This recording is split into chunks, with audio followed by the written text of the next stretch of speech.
Copacabana, the hottest spot north of Havana, at the Copacabana.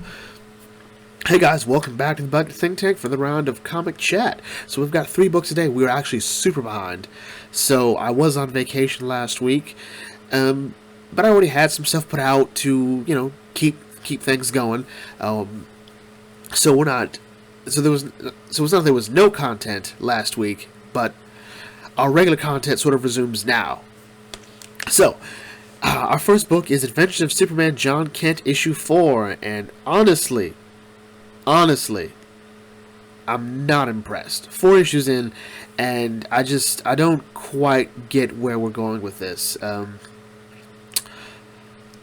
It'll still go through. I think this is 6 issues, so I might as well give it the last 2. But yeah, so let's go into this. So we start off with presumably another day in Superman's regime, and Jon is posing the question so why are we working with Sinestro? Like why are you working with Sinestro? He's like, well, look, we're not partners so much as we're just sort of like co-workers and whatnot. Okay, so I love Sinestro, alright? Great character. When he's written well, he's written amazing. He is the closest thing in my mind that DC has to Doctor Doom, alright? Maybe you'd go with Ra's al Ghul or Black Adam, but Sinestro is the most consistent out of those. So we go with that, and they don't ever quite sort of address the issue of what it means to work with Sinestro. Also, he definitely did help Superman kill Alfred. Alright, but anyway, that's not happening now. So, Jon wants to go out, with his not dad, and she's like, actually, I'd rather stay here, where it's safe, because he's still, he sees Jon as his son, even though he's not. Like, yeah, he is the son of Superman and Lois Lane, or Clark Kent and Lois Lane, but he isn't the son of his Lois Lane and himself. It's weird. Tom King tried to do that with Batman and Flashpoint Batman, and that man was insane.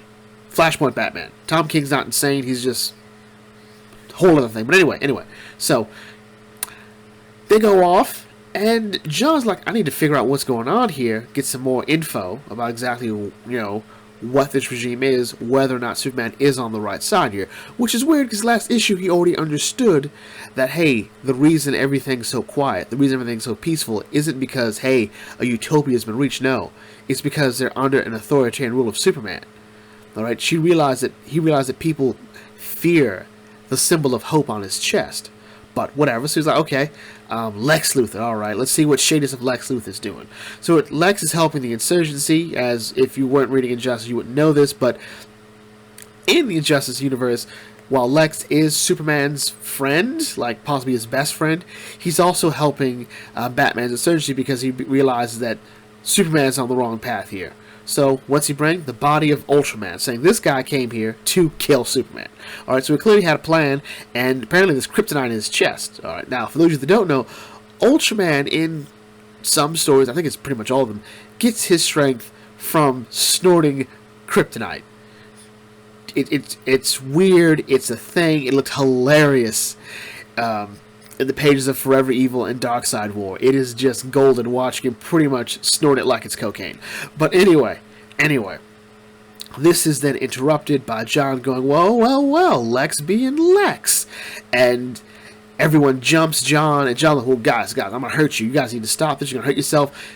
Batman shows up. Batman slams him down. Jon's like, whoa. That's not supposed to happen. Actually, realistically, wouldn't that be what always would happen?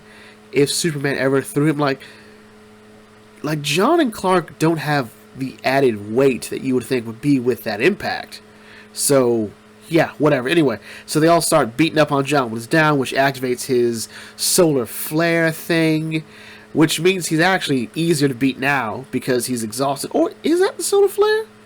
So the solar flare was something that Superman developed in New 52 that left him super drained. But whatever, it doesn't matter. So anyway, Jon's able to calm everything down by calling Batgirl Babs. Like, hey, look, on my Earth, you're a superhero. You and my mentor Nightwing are dating. You have a puppy named Batwing.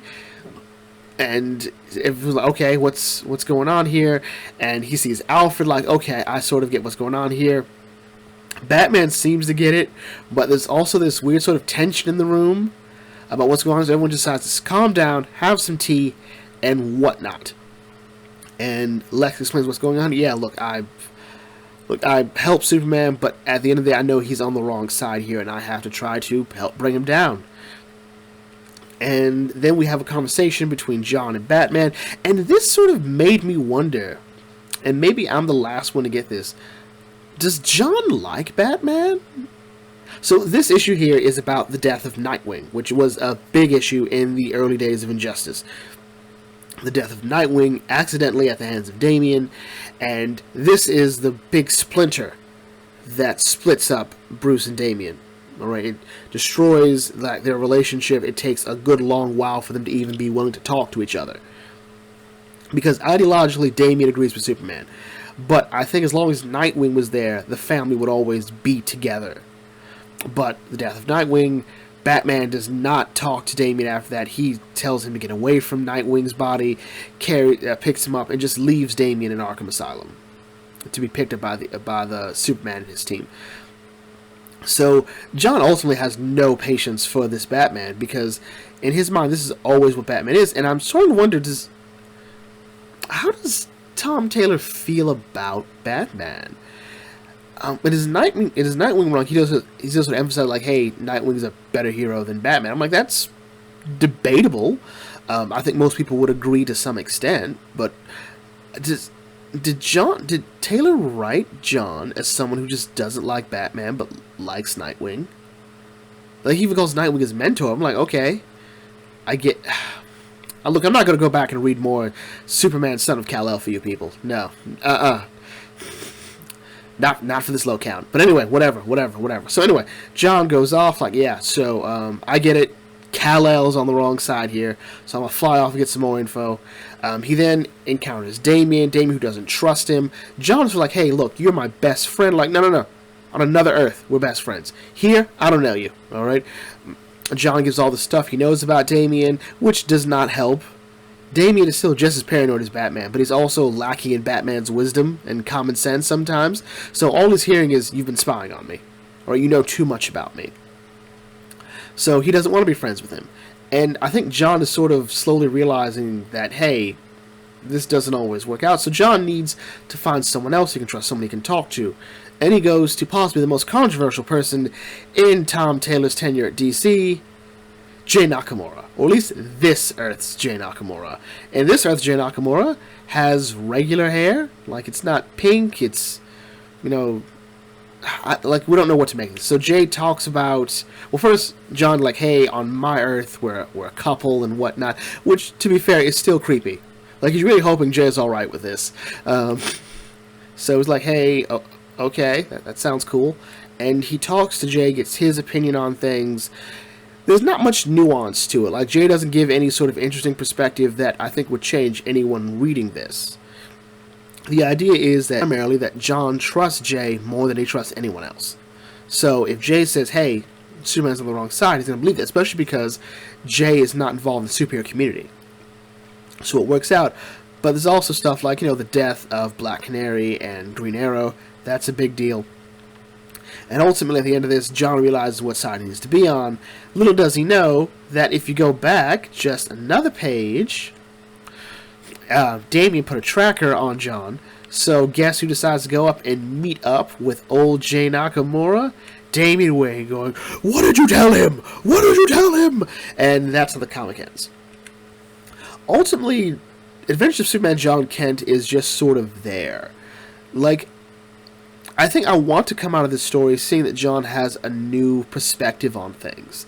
That, hey, this whole, aggressively change the world doesn't always work. Really, I think what I want Jon to learn from this, and what I think Superman ignores in this story, is that it's easy to change the world. It's not easy to change people. Biggie Smalls once said, hey, before we change the world, we have to change ourselves. And ultimately, that's sort of it. And if I may go off on a tangent, which I think I already did, but if I might further my off tangent, I want you to think about Thanos in Infinity War. Thanos' whole point is, snap, reduce the population of the planet, of the universe by half, and everything should be, quote unquote, better because of that. Most people agree this is a stupid idea, you should just double everything, but I think they're sort of missing the point. This isn't about changing the universe, it's about changing the inhabitants of it. Because if you just give them more, they'll just keep consuming more, you have to keep doubling and doubling and doubling, and nothing is learned. Thanos is about curtailing behavior. At least that was my take on it. But ultimately, I don't quite get this. There's no real attempt to explore the insurgency or the regime in any sort of meaningful way. I think it'd be interesting if Jon sort of found he agreed with the insurgency and agreed with the regime at the same time. If Jon is sort of stuck in the in-between. Also, I still don't think he likes Batman. Like, in general. I don't know. This sort of speaks to the fact that Tom Taylor, or not even Tom Taylor really, like I've said before, Tom Taylor's just being Tom Taylor. The problem with Jon Kent came about with his aging up, because then he became even more of a blank slate. The work that had already been laid in the beginning by Peter Tomasi and Dan Jurgens got to be undone when Bendis aged him up, because then they were able to interject all these other stories here. But it's also weird to me that this story was sold as Jon meeting up with Ultraman. This story has nothing to do with Ultraman. Like, Ultraman is sort of the inciting incident. Ultraman is here. I better go face Ultraman. And I don't quite get it. Is Jon going to come out this, and he's going to tell Kal-El, hey, you are just as bad as Ultraman? That would be interesting. But at the same time, I don't know. Like, Injustice is a constant discussion in terms of who is right. And it's almost written as well as Civil War was written in that light, too, and the fact that over the course of Civil War, you'll find yourself agreeing or disagreeing with both sides. Like, yeah, I sort of agree that the Super Registration Act does need to happen, or I agree there's some merit to the discussion of that act, but at the same time, you're thinking, well, the government doesn't get to decide who does and doesn't get to save people. Alright? And the freedoms... It's a whole discussion. Read Civil War. It's really great story. It's a really great conclusion. It was really great. I think to me it's like my favorite Marvel event. I need to read that again. Because I might change my mind. It's certainly better than Civil War 2. Civil War 2 is only better because of Hydra Steve. I need to make a video on Hydra Steve. But anyway. Ultimately, if it's 6 issues, I'll wait it out the next 2. But otherwise, this might be a pass. Next is Star Wars Yoda issue 8. So when we last left off with this story, Yoda had to come across intel about the Separatists with a new project, and it was mega droids. Droids about 10 times the height and obviously the power of regular droids. And this could totally change the war. So Yoda finds the information, brings it to the Jedi Council, and they're like, this is concerning. And Yoda's like, Yes, concerning it is. I didn't bring this to you guys for you to tell me it's concerning. It's like, okay, so they're like, okay, it's on this small little uninhabitable planet. So the idea is it's small enough that no one's going to notice it. No one would think the Separatists are putting anything there. So okay, so let's go down there, shut it down. Anakin's already got troops, the same troops that we use to find the ship. That led to this, so let's keep using that. Also, we can't afford to lose anyone from the 501st. Anyway. So Yoda and Anakin go down there. Yoda is a bit concerned. Pretty much the idea that, this seems too easy. Like, I don't know. Like, he's like, he doesn't feel good about this. He's like, you know what, maybe we're being a bit overconfident going in. Anakin is the epitome of overconfident because he's the chosen one. And he believes he's the chosen one. He has the same problem Kanye West had before Kanye West lost his mind again with the whole Hitler did some good things. The whole idea, I think the best critique of Kanye West, which applies to Anakin, is Kanye West is a genius. The problem is he knows it. And the same thing with Anakin. Anakin knows he's gifted. Anakin knows he's talented. And it goes to his head in ways people don't think about or notice, especially in TCW. But anyway. So they arrive on the planet. They look at it. All right, so there's the base. All right, so we just go down there, blow it up. Yoda's like, I have a problem with this. Something seems too easy. It's like, you know what? The whole premise of this issue is Anakin thinking this is going to be fine, and they go in because they don't really have a big force. And Yoda points out it doesn't matter the size of the force. What matters is the tactics it applies. And lo and behold, they're under mass fire. They're pretty much hiding out on this small spot, making it hard for them to find. And like I said, the reason they switched out is because, well, Commander Caesar has been shot. And had this been Commander Rex, this would have been way more emotional for us. We have no idea who the Caesar guy is. Also, Caesar does not feel like an appropriate nickname for a clone. I don't know. Whatever. So Yoda, meanwhile, goes back and tracks down exactly the source of these Trade Federation droids, takes them out, and it's pretty much a one-and-done deal. There's nothing that impressive about this, but the entire unit has been destroyed. And so Yoda's like, well, let's keep going. This sounds a bit heartless, but the problem is these clones have not been given time to show off that they are interesting. Like, the first episode of TCW is Yoda sort of like, hey, you may look alike, but in the Force you're all different, and that matters to me. So, yeah, we go through there. Anyway, they go down, they find more Trade Federation droids, they take them out, because the Trade Federation droids, they're the equivalent of the putties, and in Power Rangers, they're the equivalent of Rattatas and Pokemon. It's like, if you can't beat the Trade Federation droids, you need to just get out. Their whole premise is that they're easy enough to manufacture, and you can just throw a lot of them at the opponent. It's pretty much their only advantage. Anyway, so they come across the factory, and these giant-ass droids, and like, okay, we need to blow this up. And Yoda's like, yep, I got the thermal charges, so let's go down there, set the charges, and get out of here. And that's what they do. They go in, it goes up, and he's like, I got a good feeling about this. And then there's another explosion, and at least one Mega Droid shows up. And it's like, okay, alright, let's fight these droids, and that's how the comic ends. Ultimately, Star Wars Yoda issue 8 is kind of dull. I think the real sort of meat to this is sort of what is an Anakin Yoda team-up supposed to look like. And it does sort of pose the question as to, I've always brought this up every time people say the Jedi Order failed Anakin. I'm like, well, they only really failed Anakin in the sense that they gave him to Kenobi. Like, the weirdest thing about the Council's decision to train Anakin is that they don't take in... They never explain why they want to train Anakin. They never explain why they're okay with this. Is it to keep Obi-Wan? Like, well, no. Like, yeah, he killed Darth Maul, but, you know, it's not really that big an issue. Some have argued it's the fact that the Sith are back, and if he is the chosen one, best to keep him here, but that's never communicated in the movie. But if he is that important, why are you giving him to Obi-Wan? Like, here's the thing, I love Obi-Wan. I love Kenobi. He's a great character, he's fun, he's witty. You know, he's actually the best Jedi of his generation, especially in the prequel era. But the question is, why would you give clearly the Messiah to a guy who just graduated? Alright, like giving him to a more seasoned teacher, like Mace Windu, or Yoda, or Plo Koon, or Thome. Yeah, that's right, I threw Thome out there, let's do it. Let's throw Thome out there. I think would have benefited Anakin better from someone who had more experience, and Kenobi sort of being a sort of uncle to Anakin, like, hey, if you ever need to talk, I'm right here, you know how to reach me. But by giving him Obi-Wan, someone who'd never trained anyone before, maybe it sort of dooms Anakin to begin with, which, you know, is, you know, sort of the whole point, that Anakin never had a chance, because it's a prequel. If you think for a moment he's not going to be Darth Vader, you aren't paying attention, or you've really been immersed in the story, in which case, great, but I don't know.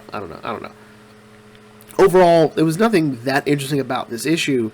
I'm hoping we'll get some more meat in issue 9, but really the high point of this story has just been Yoda versus Grievous, which has been one of those fights everyone knew was like, yeah, Grievous ain't got no chance. But anyway, overall, pass. It seems to be the theme.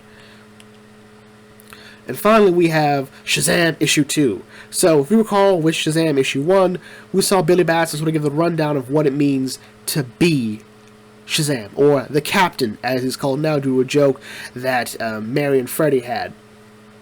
And to be fair, I do like that aspect of the book, the sort of back and forth with them. But anyway, that the issue ended with Shazam being interviewed by the media, and him fussing everybody out, calling them worthless maggots, and they should be grateful to be in his presence, they are unworthy.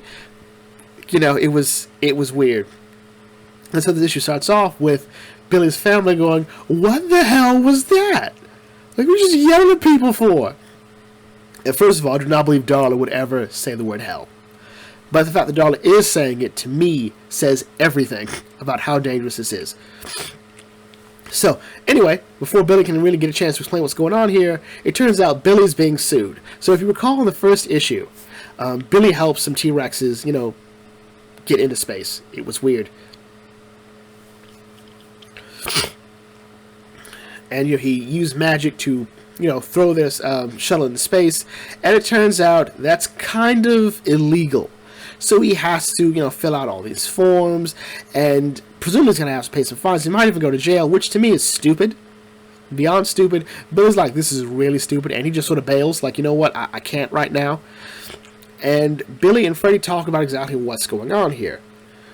Freddy says, on the plus side, their YouTube channel is getting a lot more hits and subscribers because he's made an ass of himself, but at the same time, they don't quite know what's going on here, and it might be maybe events of Lazarus Planet or something else, maybe something's up with the Rock Fraternity. They don't quite know, but then they find out that Psycho Pirate's here, and Freddy's like, hold on, Psycho Pirate makes people say and do things they don't want to do, so maybe the Psycho Pirate was behind this, and Billy's like, hot damn, a scapegoat? Also, Billy still has no idea what's going on, so he goes down, and as he engages Psycho Pirate, he seems to be a bit more aggressive.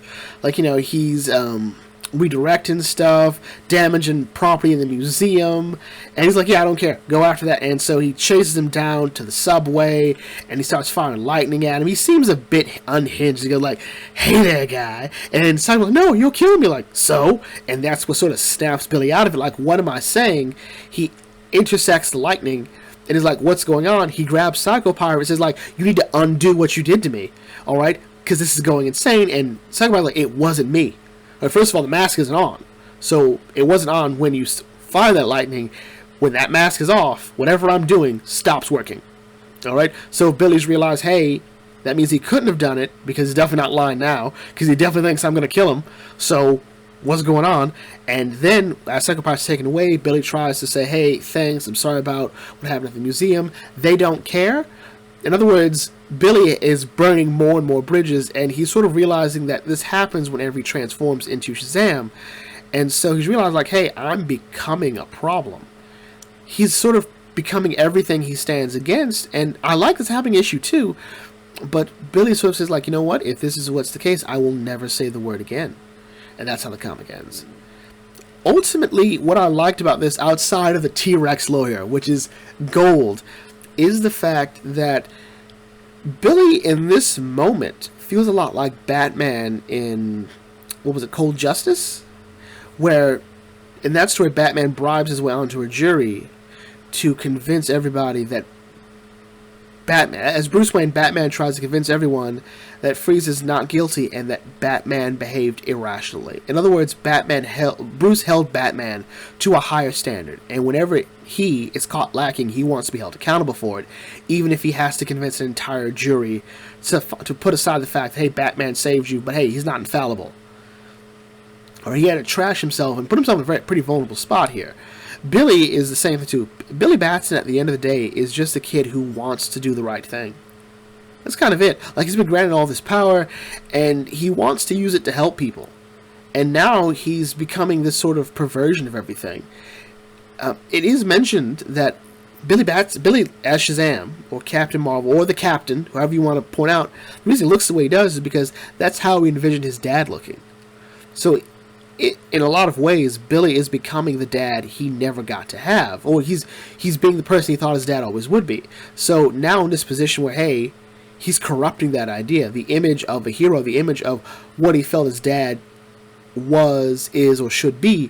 He's like, hey, you know what? I'm just not going to say it anymore. And that has to be heart-wrenching for Billy. It's because he does like being Shazam. He does like making that impact. But if Shazam is going to become something dark and twisted like this, like, yeah, no more. I will not have any role of this. So I like that. It's kind of sad it's like the best book of the week, of that week. But luckily, there's a lot more other books, and I felt it was best to just do it this way. So anyway, if you are new to the Bucket Think Tank, feel free to like, comment, share, subscribe, check out some other videos, and I'll catch you all later. This is the Bucket Think Tank signing off. Thanks for watching. As always, may your fandom serve you well.